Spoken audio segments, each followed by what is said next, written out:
श्रद्धयाग्निः समिध्यते श्रद्धया हूयते हविः श्रद्धां भगस्य मूर्धनि वचसा वेदयामसि। ॐ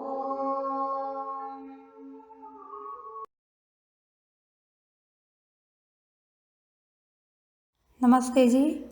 ए ही संस्कृतम शिक्षेमहि में आप सभी का हार्दिक स्वागत है। आशा करती हूँ आप सभी कुशल होंगे, स्वस्थ होंगे और संस्कृत का आनंद ले रहे होंगे। आइए अपनी अगली कक्षा की ओर आगे बढ़ने से पहले पिछली कक्षा की आवृत्ति कर लेते हैं। पिछली कक्षा में हमने देखा था कि हल के बाद आए हुए अच की मात्रा को पूर्ववर्ती हल के साथ मिला करके कैसे लिखा जाता है। इकारांत पुल्लिंग शब्द के रूप किस प्रकार चलते हैं यह देखा था और कुछ इकारांत पुल्लिंग शब्द सूची के रूप में आपको दिए गए थे। त्रि से लेकर दशंत पर्यंत प्रातिपदिक के रूप किस प्रकार चलते हैं यह भी हमने देखा था और कुछ बहुप्रयुक्त धातुओं के रूप भी लट और लोट लकार में हमने देखे थे। आइए अब हम अपनी अगली कक्षा की ओर आगे बढ़ते हैं। पिछली कक्षा में हमने 1 से लेकर के 10 पर्यंत संख्या के रूप संस्कृत में कैसे चलते हैं इसको देखा था। आज हम संख्या का अनुवाद कैसे किया जाता है उसको देखेंगे। हमारा वाक्य है, तुम दोनों एक प्रश्न पूछो। क्रिया पूछो, कर्ता तुम दोनों। क्या पूछो? एक प्रश्न। कर्म हो गया एक प्रश्न। पूछने के लिए संस्कृत में प्रच्छ धातु का प्रयोग करना है। आदेश होने से लोट लकार। कर्ता श्रोता विभाग का होने से मध्यम पुरुष, संख्या में 2 होने से द्विवचन। प्रच्छ धातु लोट लकार मध्यम पुरुष द्विवचन में रूप बनता है पृच्छताम। कर्ता तुम दोनों संस्कृत में अनुवाद होता है युवाम। कर्म है एक प्रश्न। 2 शब्द हैं अतः एक विशेषण होगा, एक विशेष्य होगा। एक विशेषण है, प्रश्न विशेष्य है। विशेषण क्योंकि संख्यावाची शब्द है इसलिए इसको संख्या विशेषण कहते हैं, पर संख्या विशेषण के लिए भी संख्या शब्द जोड़ने की आवश्यकता नहीं है, केवल विशेषण शब्द का भी हम व्यवहार कर सकते हैं।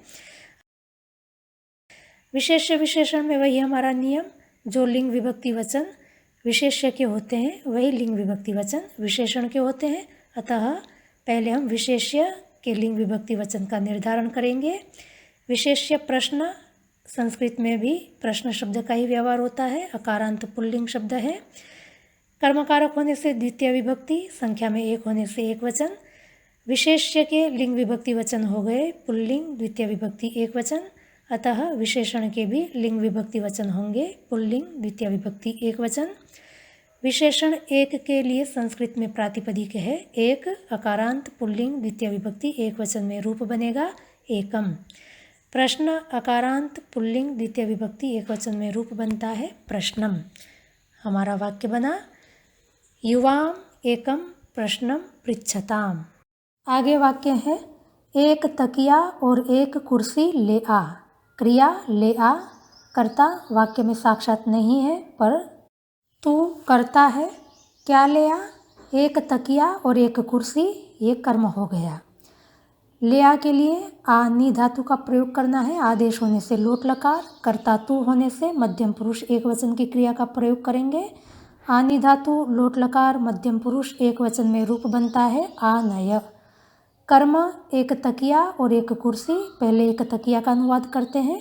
एक तकिया 2 शब्द हैं अतः एक विशेष्य होगा, एक विशेषण होगा। एक शब्द विशेषण है, तकिया विशेष्य है।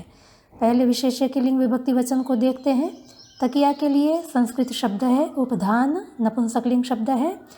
कर्मकारक होने से द्वितीय विभक्ति, संख्या में 1 होने से एक वचन। विशेष्य के लिंग विभक्ति वचन हो गए नपुंसकलिंग द्वितीय विभक्ति एक वचन। अतः विशेषण के भी लिंग विभक्ति वचन होंगे नपुंसकलिंग द्वितीय विभक्ति एक वचन। विशेषण एक के लिए संस्कृत प्रातिपदिक है एक, अकारांत नपुंसकलिंग द्वितीय विभक्ति एक वचन में रूप बनेगा एकम। विशेष्य तकिया, संस्कृत शब्द उपधान, अकारांत नपुंसकलिंग प्रातिपदिक द्वितीय विभक्ति एक वचन में रूप बनता है उपधानम। दूसरा कर्म था एक कुर्सी। यहाँ पर भी 2 शब्द हैं। एक शब्द विशेषण है, कुर्सी विशेष्य है। विशेष्य के लिंग विभक्ति वचन देखते हैं। कुर्सी को संस्कृत में आसंदिका कहते हैं। आकारांत स्त्रीलिंग शब्द है। कर्मकारक होने से द्वितीय विभक्ति, संख्या में एक होने से एक वचन। विशेष्य के लिंग विभक्ति वचन हो गए स्त्रीलिंग, द्वितीय विभक्ति एक वचन, अतः विशेषण के भी लिंग विभक्ति वचन होंगे स्त्रीलिंग, द्वितीय विभक्ति एक वचन। विशेषण एक के लिए संस्कृत प्रातिपदिक है एक। हमने देखा था अकारांत स्त्रीलिंग शब्द नहीं होते, अतः एक को हम आकारांत करके प्रयोग करेंगे। हमारा प्रातिपदिक हो गया एका। एका आकारांत स्त्रीलिंग, द्वितीय विभक्ति एक वचन में रूप बनेगा एकाम। आसंदिका स्त्रीलिंग, द्वितीय विभक्ति एक वचन में रूप बनता है आसंदिकाम। वाक्य के अंदर और शब्द का भी प्रयोग हुआ है। और के लिए संस्कृत शब्द है च। और के लिए नियम है, जिस शब्द से पूर्व में और शब्द का प्रयोग हुआ है उस शब्द के बाद हमें च शब्द का प्रयोग करना है। एक शब्द के पूर्व में और का प्रयोग हुआ है, अतः च का प्रयोग हमें एक शब्द के बाद करना है। अतः हमारा वाक्य बनेगा एकम उपधानम एकाम च आसंदिकाम आनय। आगे वाक्य है मैं 2 बैंगनी साड़ी और 2 ग्रे पायजामे धो रही हूँ। क्रिया धो रही हूँ, कर्ता मैं। क्या धो रही हूँ? 2 बैंगनी साड़ी और 2 ग्रे पायजामे कर्म है। धोने के लिए प्रक्षाली धातु का प्रयोग करेंगे। लट लकार कर्ता मैं होने से उत्तम पुरुष एक वचन की क्रिया। प्रक्षाली लट लकार उत्तम पुरुष एक वचन में रूप बनेगा प्रक्षालयामी। कर्ता मैं, संस्कृत में अनुवाद होगा अहम। कर्म में 2 बैंगनी साड़ी का पहले अनुवाद करते हैं। 3 शब्द हैं, साड़ी विशेष्य हैं, 2 और बैंगनी विशेषण हैं। पहले विशेष्य के लिंग विभक्ति वचन का निर्धारण करते हैं। साड़ी को संस्कृत में शाटिका कहते हैं। आकारांत स्त्रीलिंग शब्द है। कर्मकारक होने से द्वितीय विभक्ति, संख्या में 2 होने से द्विवचन। विशेष्य के लिंग विभक्ति वचन हो गए स्त्रीलिंग, द्वितीय विभक्ति द्विवचन, अतः विशेषण 2 के भी लिंग विभक्ति वचन होंगे स्त्रीलिंग, द्वितीय विभक्ति द्विवचन। 2 के लिए संस्कृत प्रातिपदिक है द्वि। द्वि स्त्रीलिंग, द्वितीय विभक्ति द्विवचन का रूप बनता है द्वे। दूसरा विशेषण था बैंगनी। संस्कृत में बैंगनी को धूम्रवर्ण कहते हैं। इसके भी लिंग विभक्ति वचन होंगे स्त्रीलिंग, द्वितीय विभक्ति द्विवचन। धूम्रवर्ण अकारांत शब्द है, स्त्रीलिंग में उसको आकारांत करके प्रयोग करना है। धूम्रवर्णा स्त्रीलिंग, द्वितीय विभक्ति द्विवचन का रूप बनेगा धूम्रवर्णे। शाटिका स्त्रीलिंग, द्वितीय विभक्ति द्विवचन का रूप बनेगा शाटिके। दूसरा कर्म था 2 ग्रे पायजामे। यहाँ पर भी 3 शब्द हैं। पायजामा विशेष्य है, 2 और ग्रे विशेषण है। पहले विशेष्य के लिंग विभक्ति वचन देख लेते हैं। पायजामे को संस्कृत में पादयाम कहते हैं, पुल्लिंग शब्द है। कर्मकारक होने से द्वितीय विभक्ति, संख्या में 2 होने से द्विवचन। विशेष्य के लिंग विभक्ति वचन हो गए पुल्लिंग, द्वितीय विभक्ति द्विवचन, अतः विशेषण 2 के भी लिंग विभक्ति वचन होंगे पुल्लिंग, द्वितीय विभक्ति द्विवचन। 2 के लिए संस्कृत प्रातिपदिक है द्वि। पुल्लिंग में द्वितीय विभक्ति द्विवचन में रूप बनेगा द्वौ। दूसरा विशेषण है ग्रे। इसके भी लिंग विभक्ति वचन होंगे पुल्लिंग, द्वितीय विभक्ति द्विवचन। ग्रे को संस्कृत में धूसर कहते हैं। अकारांत पुल्लिंग शब्द है, द्वितीय विभक्ति द्विवचन में रूप बनेगा धूसरौ। पादयाम अकारांत पुल्लिंग, द्वितीय विभक्ति द्विवचन में रूप बनेगा पादयामौ। यहाँ पर और शब्द का भी प्रयोग हुआ है, और की संस्कृत होगी च। और शब्द का प्रयोग 2 शब्द से पूर्व में हुआ है, अतः च का प्रयोग हमें 2 का अनुवाद द्वौ शब्द के बाद में करना होगा। हमारा वाक्य बना अहम 2 धूम्रवर्णे शाटिके द्वौ च धूसरौ पादयामौ प्रक्षालयामि। आगे वाक्य है 2 बंदर 3 पक्के केले खा रहे हैं। क्रियाएं खा रहे हैं, कर्ता 2 बंदर। क्या खा रहे हैं? 3 पक्के केले कर्म हो गया। खाने के लिए खाद्य धातु का प्रयोग करेंगे, लट लकार की क्रिया है। 2 बंदर अन्य विभाग के कर्ता होने से प्रथम पुरुष, संख्या में 2 होने से द्विवचन। खाद्य धातु लट लकार प्रथम पुरुष द्विवचन में रूप बनेगा खादतः। कर्ता 2 बंदर। 2 शब्द हैं, बंदर विशेष्य हैं, 2 विशेषण हैं। पहले विशेष्य के लिंग विभक्ति वचन देखते हैं। बंदर के लिए संस्कृत शब्द है कपि, पुल्लिंग शब्द है। कर्ता होने से प्रथमा विभक्ति, संख्या में 2 होने से द्विवचन। विशेष्य के लिंग विभक्ति वचन हो गए पुल्लिंग प्रथमा विभक्ति द्विवचन, अतः विशेषण के भी लिंग विभक्ति वचन होंगे पुल्लिंग प्रथमा विभक्ति द्विवचन। 2 के लिए संस्कृत शब्द है द्विप्रातिपदिक पुल्लिंग प्रथमा विभक्ति द्विवचन में रूप बनता है द्वौ। कपि पुल्लिंग प्रथमा विभक्ति द्विवचन में रूप बनेगा कपि। कर्म है 3 पक्के केले, 3 शब्द हैं, केले विशेष्य हैं, 3 और पक्के विशेषण हैं। पहले विशेष्य के लिंग विभक्ति वचन देखते हैं। केले को संस्कृत में कदली फल कहते हैं, अकारांत नपुंसकलिंग शब्द है, कर्मकारक होने से द्वितीय विभक्ति, संख्या में बहुत होने से बहुवचन। विशेष्य के लिंग विभक्ति वचन हो गए नपुंसकलिंग द्वितीय विभक्ति बहुवचन, अतः विशेषण 3 के भी लिंग विभक्ति वचन होंगे नपुंसकलिंग द्वितीय विभक्ति बहुवचन। 3 के लिए प्रातिपदिक है त्रि, नपुंसकलिंग द्वितीय विभक्ति बहुवचन में रूप बनता है त्रीणि। द्वितीय विशेषण पक्के के लिए भी लिंग विभक्ति वचन होंगे नपुंसकलिंग द्वितीय विभक्ति बहुवचन।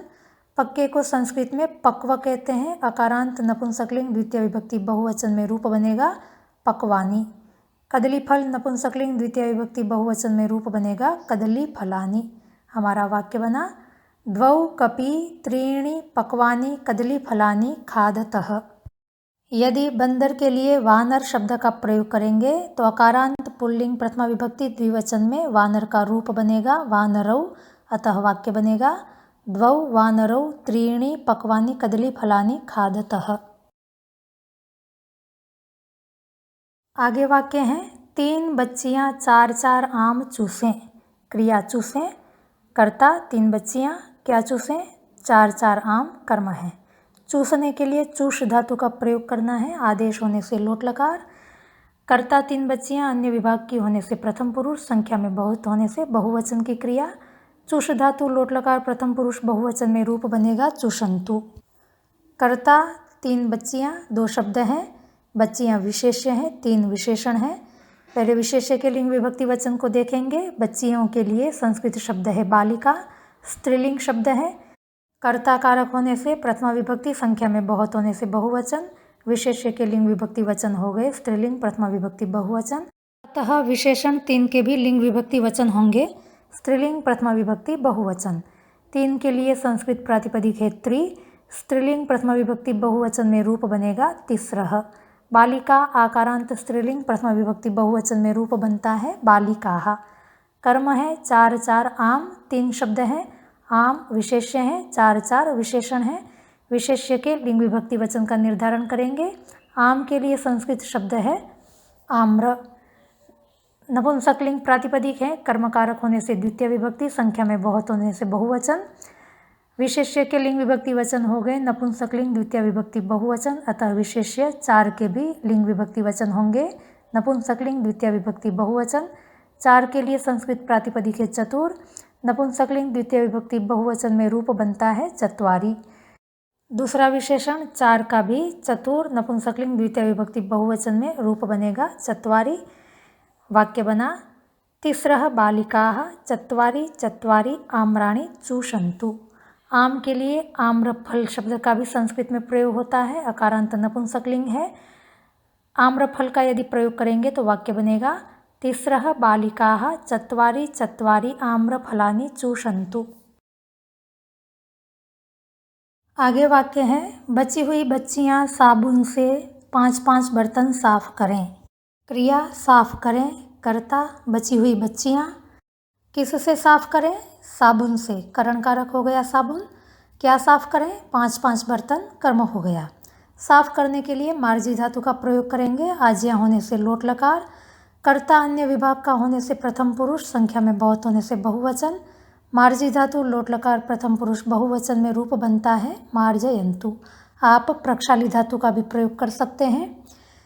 कर्ता बची हुई बच्चियां, 2 शब्द हैं, बच्चियां विशेष्य हैं, बची हुई विशेषण हैं। विशेष्य के लिंग विभक्ति वचन प्रथम देखेंगे। बच्चियों का संस्कृत अनुवाद होता है बालिका, आकारांत स्त्रीलिंग शब्द है, कर्ता होने से प्रथमा विभक्ति, संख्या में बहुत होने से बहुवचन। विशेष्य के लिंग विभक्ति वचन हो गए स्त्रीलिंग प्रथमा विभक्ति बहुवचन, अतः विशेषण बची हुई का भी लिंग विभक्ति वचन हो जाएंगे स्त्रीलिंग प्रथमा विभक्ति बहुवचन। बची हुई के लिए संस्कृत शब्द है शेष, अकारांत स्त्रीलिंग शब्द नहीं होता, अतः हमें आकारांत कर देना होगा। प्रातिपदिक हो गया शेषा। स्त्रीलिंग प्रथमा विभक्ति बहुवचन में रूप बनेगा शेषाः। बालिका स्त्रीलिंग प्रथमा विभक्ति बहुवचन में रूप बनेगा बालिकाः। साबुन से करण कारक है। साबुन को संस्कृत में फेनिल कहते हैं। नपुंसकलिंग प्रातिपदिक है। करण कारक होने से तृतीय विभक्ति, संख्या में एक होने से एक वचन का प्रयोग करेंगे। फेनिल अकारांत नपुंसकलिंग तृतीय विभक्ति एक वचन का रूप बनेगा फेनिलेन। 5 बर्तन कर्मकारक हैं। बर्तन विशेष्य हैं। 5 विशेषण हैं। पहले विशेष्य के लिंग विभक्ति वचन को देखते हैं। बर्तन को संस्कृत में पात्र कहते हैं। अकारांत नपुंसकलिंग शब्द है। कर्मकारक होने से द्वितीय विभक्ति, संख्या में बहुत होने से बहुवचन। विशेष्य के लिंग विभक्ति वचन हो गए नपुंसकलिंग द्वितीय विभक्ति बहुवचन, अतः विशेष्य 5 के भी लिंग विभक्ति वचन होंगे नपुंसकलिंग द्वितीय विभक्ति बहुवचन। 5 को संस्कृत में पंचन कहते हैं। नपुंसकलिंग द्वितीय विभक्ति बहुवचन में रूप बनेगा पंच। दूसरा जो 5 शब्द है विशेषण, उसका भी नपुंसकलिंग द्वितीय विभक्ति बहुवचन में रूप बनेगा पंच। पात्र अकारांत नपुंसकलिंग द्वितीय विभक्ति बहुवचन में रूप बनता है पात्राणि। हमारा वाक्य होगा शेषाः बालिकाः फेनिलेन पंच पात्राणि मार्जयन्तु।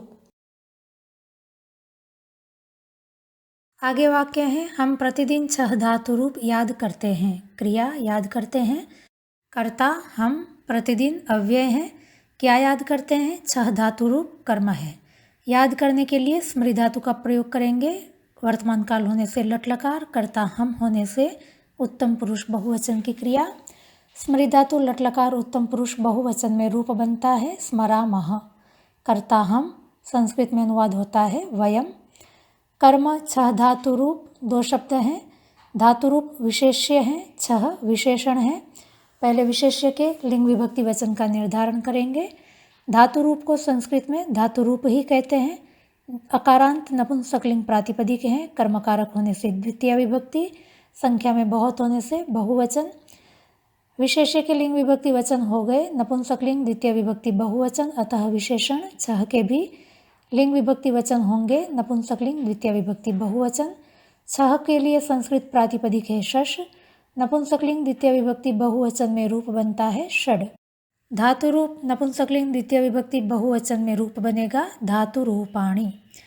प्रतिदिन अव्यय है, संस्कृत में अनुवाद होगा प्रतिदिनम। वाक्य बना वयम प्रतिदिनम षड धातु रूपाणि स्मरामः। आगे वाक्य है 7 कवि सरस कविताएं गावें। क्रिया गावें, कर्ता 7 कवि, क्या गावें? सरस कविताएं। कर्म हो गया। गाने के लिए घई धातु का प्रयोग करेंगे। आदेश होने से लोट लकार, कर्ता 7 कवि, अन्य विभाग के होने से प्रथम पुरुष, संख्या में बहुत होने से बहुवचन। घई धातु लोट लकार प्रथम पुरुष बहुवचन में रूप बनता है गायन्तु। कर्ता 7 कवि 2 शब्द हैं। कवि विशेष्य है, 7 विशेषण है। पहले विशेष्य के लिंग विभक्ति वचन देखेंगे। कवि पुल्लिंग प्रातिपदिक है। कर्ता कारक होने से प्रथमा विभक्ति, संख्या में बहुत होने से बहुवचन। विशेष्य के लिंग विभक्ति वचन है पुल्लिंग प्रथमा विभक्ति बहुवचन, अतः विशेषण 7 के भी लिंग विभक्ति वचन होंगे पुल्लिंग प्रथमा विभक्ति बहुवचन। 7 के लिए संस्कृत प्रातिपदिक है सप्तन। सप्तन प्रातिपदिक पुल्लिंग प्रथमा विभक्ति बहुवचन में रूप बनता है सप्त। कवि पुल्लिंग प्रथमा विभक्ति बहुवचन में रूप बनेगा कवयः। कर्म सरस कविताएं 2 शब्द हैं। कविताएं विशेष्य है, सरस विशेषण है। विशेष्य के लिंग विभक्ति वचन को देखेंगे। कविता को संस्कृत में कविता कहते हैं। आकारांत स्त्रीलिंग शब्द है। कर्मकारक होने से द्वितीय विभक्ति, संख्या में बहुत होने से बहुवचन। विशेष्य के लिंग विभक्ति वचन है स्त्रीलिंग द्वितीय विभक्ति बहुवचन, अतः विशेषण सरस के भी लिंग विभक्ति वचन होंगे स्त्रीलिंग द्वितीय विभक्ति बहुवचन। सरस के लिए संस्कृत शब्द है सरस। अकारांत स्त्रीलिंग शब्द नहीं होता, अतः आकारांत प्रातिपदिक बना करके प्रयोग करेंगे। अब हमारा प्रातिपदिक हो गया सरसा। स्त्रीलिंग द्वितीय विभक्ति बहुवचन में रूप बनेगा सरसाः। कविता स्त्रीलिंग द्वितीय विभक्ति बहुवचन में रूप बनता है कविताः। वाक्य बना सप्त कवयः सरसाः कविताः गायन्तु। आगे वाक्य है 8 मरून कुर्ते कहाँ रखूं। रखूं क्रिया है। किसको रखना है? 8 मरून कुर्ते को कर्मकारक है, कहाँ? अव्यय है। रखने के लिए स्थापी धातु का प्रयोग करेंगे, आदेश होने से लोट लकार। वाक्य में साक्षात कर्ता पढ़ा हुआ नहीं है, पर रखूं का कर्ता मैं होता है, अतः हमें उत्तम पुरुष एक वचन की क्रिया का प्रयोग करना होगा। स्थापित धातु लोट लकार उत्तम पुरुष एक वचन में रूप बनेगा स्थापयानि। कर्म है 8 मरून कुर्ते। 3 शब्द हैं, कुर्ता विशेष्य है, 8 और मरून विशेषण है। कुर्ते के लिंग विभक्ति वचन को पहले देखेंगे। कुर्ते को संस्कृत में कंचुक कहते हैं, पुल्लिंग शब्द है। कर्मकारक होने से द्वितीय विभक्ति, संख्या में बहुत होने से बहुवचन। विशेष्य के लिंग विभक्ति वचन हो गए पुल्लिंग, द्वितीय विभक्ति बहुवचन, अतः विशेषण 8 के भी लिंग विभक्ति वचन होंगे पुल्लिंग, द्वितीय विभक्ति बहुवचन। 8 को संस्कृत में अष्टन कहते हैं, पुल्लिंग द्वितीय विभक्ति बहुवचन में रूप बनेगा अष्ट। दूसरा विशेषण है मरून, उसके भी लिंग विभक्ति वचन होंगे पुल्लिंग, द्वितीय विभक्ति बहुवचन। मरून के लिए संस्कृत शब्द होगा मरून वर्ण, पुल्लिंग द्वितीय विभक्ति बहुवचन में रूप बनेगा मरून वर्णान। कंचुक पुल्लिंग द्वितीय विभक्ति बहुवचन में रूप बनता है कंचुकान। कहाँ अव्यय है? संस्कृत में अनुवाद होगा कुत्र। हमारा वाक्य बना अष्ट मरून वर्णान कंचुकान कुत्र स्थापयानि। अष्टन प्रातिपदिक के रूप 2 प्रकार से चलते हैं।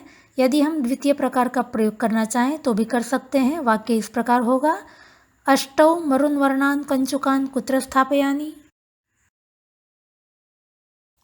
आगे वाक्य है साफ हाथ से 9 पराठे बनाओ। क्रिया बनाओ, क्या बनाओ? 9 पराठे। कर्म है किस से बनाओ? साफ हाथ से।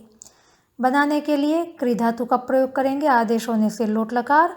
कर्ता यहाँ पर वाक्य में साक्षात नहीं पढ़ा पर अंडरस्टूड है, तू है, अतः हमें मध्यम पुरुष एक वचन की क्रिया का प्रयोग करना है। क्री धातु लोट लकार मध्यम पुरुष एक वचन में रूप बनेगा कुरु। करण कारक है साफ हाथ से। 2 शब्द हैं साफ और हाथ। हाथ विशेष्य है, साफ विशेषण है। पहले विशेष्य के लिंग विभक्ति वचन का निर्धारण करेंगे। हाथ को संस्कृत में हस्त कहते हैं, पुल्लिंग प्रातिपदिक है, करण कारक होने से तृतीय विभक्ति, संख्या में 1 होने से एक वचन। विशेष्य के लिंग विभक्ति वचन हो गए पुल्लिंग, तृतीय विभक्ति एक वचन, अतः विशेषण साफ के भी लिंग विभक्ति वचन होंगे पुल्लिंग, तृतीय विभक्ति एक वचन। साफ के लिए संस्कृत प्रातिपदिक है शुचि। इकारांत पुल्लिंग शब्द है, अतः रूप चलेंगे मुनि के समान, तृतीय विभक्ति एक वचन में रूप बनेगा शुचिना। हस्त पुल्लिंग तृतीय विभक्ति एक वचन, रूप बनेगा हस्तेन। कर्म 9 पराठे। 2 शब्द हैं, पराठे विशेष्य हैं, 9 विशेषण है।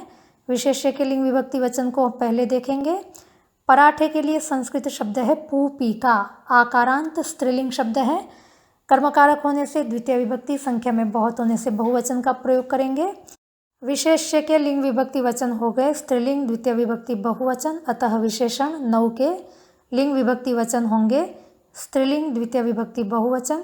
9 के लिए संस्कृत प्रातिपदिक है नवन, स्त्रीलिंग द्वितीय विभक्ति बहुवचन में रूप बनेगा नव। पूपिका आकारांत स्त्रीलिंग, द्वितीय विभक्ति बहुवचन में रूप बनता है पूपिकाः। हमारा वाक्य बना शुचिना हस्तेन नवपूपिकाः कुरु। यदि हस्त के लिए हम पाणी शब्द का प्रयोग करेंगे तो पुल्लिंग तृतीय विभक्ति एक वचन में रूप बनेगा पाणिना, तब वाक्य बनेगा शुचिना पाणिना नवपूपिकाः कुरु। आगे वाक्य है 10 अतिथियों को ओडी गाड़ी से यहाँ ले आओ। क्रिया ले आओ, किसको ले आना है? 10 अतिथियों को, कर्मकारक है, किससे? ओडी गाड़ी से, करण कारक है, यहाँ अव्यय है। ले आने के लिए आपूर्वक नी धातु का प्रयोग करेंगे, आदेश होने से लोट लकार। कर्ता साक्षात वाक्य में पढ़ा हुआ नहीं है, पर कर्ता तू होने से मध्यम पुरुष एक वचन की क्रिया का प्रयोग करेंगे। आनी धातु लोट लकार मध्यम पुरुष एक वचन में रूप बनता है आनय। कर्मकारक है 10 अतिथि। 2 शब्द हैं, अतिथि विशेष्य हैं, 10 विशेषण हैं। विशेष्य के लिंग विभक्ति वचन को पहले देखेंगे। अतिथि के लिए संस्कृत शब्द है अतिथि, पुल्लिंग प्रातिपदिक है, कर्मकारक होने से द्वितीय विभक्ति, संख्या में बहुत होने से बहुवचन। विशेष्य के लिंग विभक्ति वचन हो गए पुल्लिंग, द्वितीय विभक्ति बहुवचन, अतः विशेषण 10 के भी लिंग विभक्ति वचन होंगे पुल्लिंग, द्वितीय विभक्ति बहुवचन। 10 को संस्कृत में दशन कहते हैं, दशन के पुल्लिंग द्वितीय विभक्ति बहुवचन में रूप बनेगा दश। अतिथि पुल्लिंग द्वितीय विभक्ति बहुवचन में रूप बनता है अतिथीन। ओडिगाड़ी से करण कारक है। ओडिगाड़ी संस्कृत शब्द होगा ओडियान। अकारांत नपुंसकलिंग प्रातिपदिक है। करण कारक होने से तृतीय विभक्ति, संख्या में एक होने से एक वचन। ओडियान नपुंसकलिंग तृतीय विभक्ति एक वचन में रूप बनेगा ओडियानेन। यहाँ अव्यय है, संस्कृत में अनुवाद होगा अत्र। वाक्य बना 10 अतिथीन ओडियानेन अत्र आनय। आज की कक्षा यहीं तक रखते हैं। 1 से लेकर के दशंत पर्यंत प्रातिपदिक के रूप वाक्यों में प्रयोग करके हमने देख लिए हैं। आप अधिक से अधिक अपने व्यवहार में इन संख्याओं का प्रयोग करें। अब तक जितना भी हमने संस्कृत सीखा है उसका अधिकतम यदि आप व्यवहार में प्रयोग करना आरंभ कर देंगे तो आपको धीरे धीरे संस्कृत भाषा बोलना भी आ जाएगा। यदि आपको पाठ में कहीं समझने में कोई कठिनाई आई हो तो आप अवश्य हमें सूचित करें। आपकी समस्याओं का समाधान करने का हम अवश्य प्रयास करेंगे।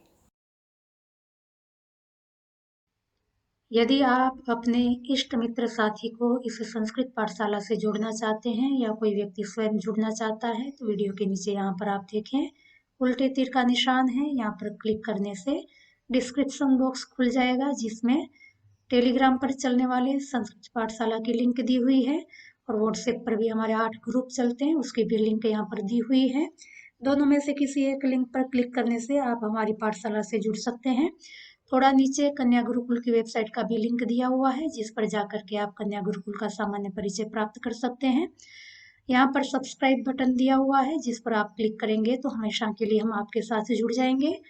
भविष्य में भी हम संस्कृत के अतिरिक्त और भी कोई वीडियोस अपलोड करेंगे तो उसके नोटिफिकेशंस समय पर आपको मिलते रहेंगे।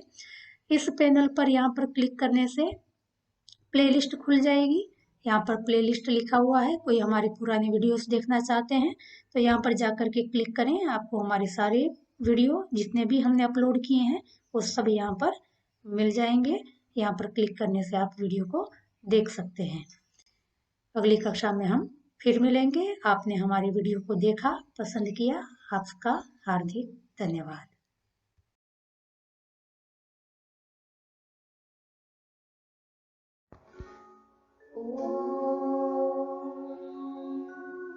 श्रद्धां प्रातर्हवामहे श्रद्धां मध्यं दिनं परे श्रद्धां सूर्य